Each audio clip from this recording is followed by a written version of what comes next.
We are on Roman numeral number 4, physiology of the female reproductive system. And we are on letter A, which is the hormones of the female reproductive system. So there are 4 major hormones that we're going to discuss in this chapter, 2 of which originate from the brain in the anterior pituitary gland, and then 2 of which originate from the ovaries themselves, specifically as the oocyte or the female egg starts to develop. During different periods of this cycle of egg development or oocyte development, the ovaries will start to release these different hormones, right? So the first 2 hormones we're going to talk about are released from the anterior pituitary gland. The first one is called FSH, which is shorthand for follicle stimulating hormone.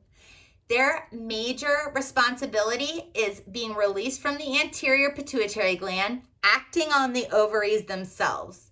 And their job is to start to stimulate the maturation of the female egg, all right? So the female is born with millions and millions of eggs. From the time of birth, you are born with the number of eggs that you're going to have for the rest of your life.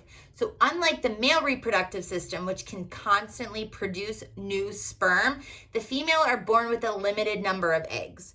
Once those eggs run out, you are in a period known as menopause, all right? So this is a change that happens in women around 50 years of age, where they basically run out of eggs. Their bodies can no longer produce estrogen because they don't have any more eggs that can start to mature and develop.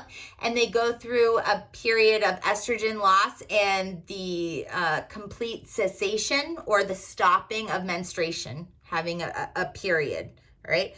But during the reproductive years of a female, which goes from puberty up until the point of menopause, right, they are constantly maturing eggs that are already present within the ovaries, right? So this follicle stimulating hormone, FSH, acts on the ovaries to selectively mature a handful of eggs, okay? So out of the millions you have once a month, this hormone will act on a handful of those eggs to start to mature them into 1 or 2 that are eventually going to be released at the time of ovulation, all right? So these growing oocytes are basically growing under the influence of FSH, follicle stimulating hormone, which is released from the anterior pituitary gland. The second hormone released from the anterior pituitary gland is called LH for short, or luteinizing hormone.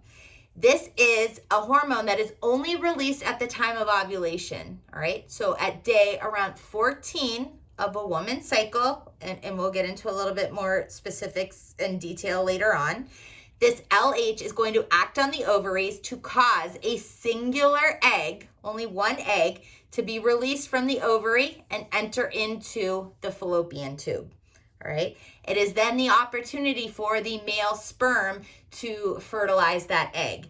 If that does not happen at the time of ovulation, for the male sperm to fertilize the egg inside of the fallopian tube, it will not happen, all right? So fertilization and or pregnancy cannot happen around the time of menstruation because the egg has to physically be present inside of the fallopian tube. So that release of the egg from the ovary into the fallopian tube only happens during ovulation under the influence of LH, luteinizing hormone, released from the anterior pituitary gland, all right? So now that we've talked about these 2 hormones released from the brain, we're going to talk about the hormones that are in turn released from the ovaries, okay? The first female hormone is estrogen, okay? So estrogen is a hormone released as the egg starts to mature, okay? So this FSH will act on the ovary to mature a handful of eggs, 1 or 2. As those eggs start to mature, get larger and bigger, preparing for ovulation, they are going to release estrogen, right? That estrogen will then act on the uterus to start to thicken the lining of the endometrium. And we'll talk about that in more detail when we go into the uterine cycle. But just understand for right now that the ovaries, as that singular egg starts to develop and mature, it releases estrogen. Once that egg has been ovulated, it's been expelled from the ovary and entered into the fallopian tube.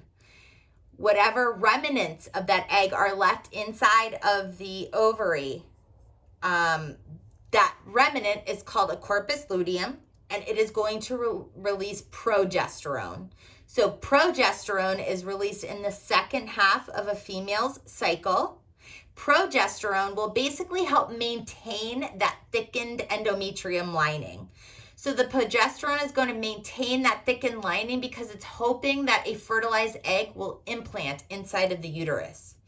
If the egg has not been fertilized, then there's no reason for this progesterone to maintain. Eventually it'll drop off and menstruation will occur. Menstruation is the shedding of the endometrium. However, if a fertilized egg successfully implants inside of the uterus, this progesterone is going to remain nice and high so that the endometrium will remain thickened and it will not be shed from the uterus. Again, we will get into a little bit more detail, but just understand for right now, these are your 4 major female hormones, 2 of which are released from the pituitary gland, 2 of which are released from the ovaries themselves. Right? So let's take a little bit closer look of how these hormones interact with each other. So it's kind of just an overview of what I explained, but now you can have a graphical representation. So here are your major reproduction hormones for the female reproductive system. So this leg here is the FSH and estrogen cycle. The anterior pituitary gland releases follicle stimulating hormone, FSH. FSH acts on the ovaries. The response by the ovaries to FSH is the stimulation or the growth of ovarian follicles. An ovarian follicle is an immature egg. It has to grow, it has to get larger before ovulation can occur, all right? So the FSH acts on the ovaries to stimulate the growth of an immature egg, all right, called the ovarian follicle.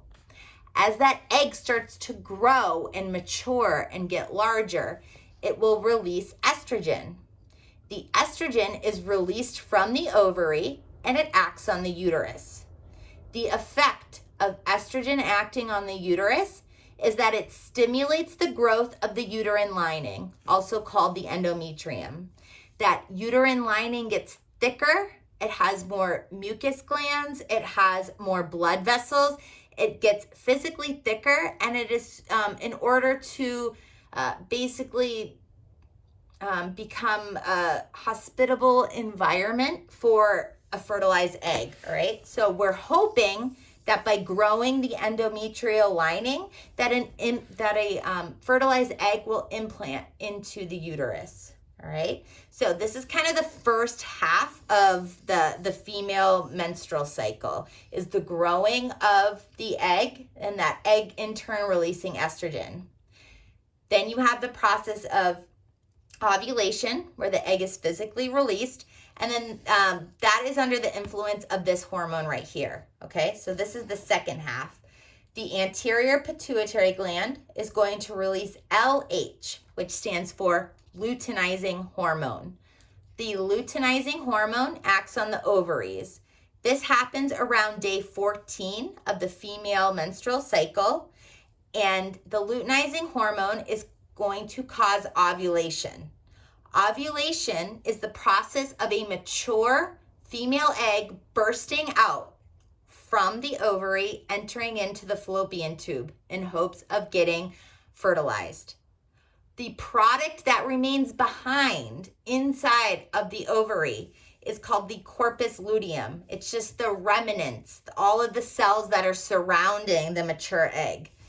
The formation of a corpus luteum inside of the ovary is going to in turn start to release progesterone, okay?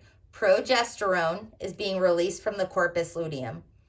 The progesterone will in turn act on the uterus to maintain a thickened endometrium or a thickened uterine lining in preparation for implantation, okay? If progesterone levels are high, the endometrium stays in place, stays nice and thick, and it's basically going to help maintain an implanted embryo. If there is no fertilization of the egg and the egg does not implant inside of this uterus lining, the progesterone levels drop and the uterus lining is shed. This process is called menstruation, all right? So once those levels of progesterone drop, menstruation occurs. But if progesterone levels are high, that's going to maintain a nice, thick uterine lining, which is an optimal environment for the implantation of a fertilized egg, right? So here are your 4 major hormones. FSH acts on ovaries, which will in turn stimulate the release of estrogen. LH acts on ovaries, which stimulates ovulation, which will in turn cause the release of progesterone. So here are your 4 major hormones and kind of how they act on each other, starting from the brain, the level of the ovaries, and the level of the uterus. So make sure you understand this. We're going to look at another graphical representation of this in the next couple of videos. So the next section, which is B, the ovarian cycle, we're going to go into more detail about the different phases of the ovarian development, release, and fertilization.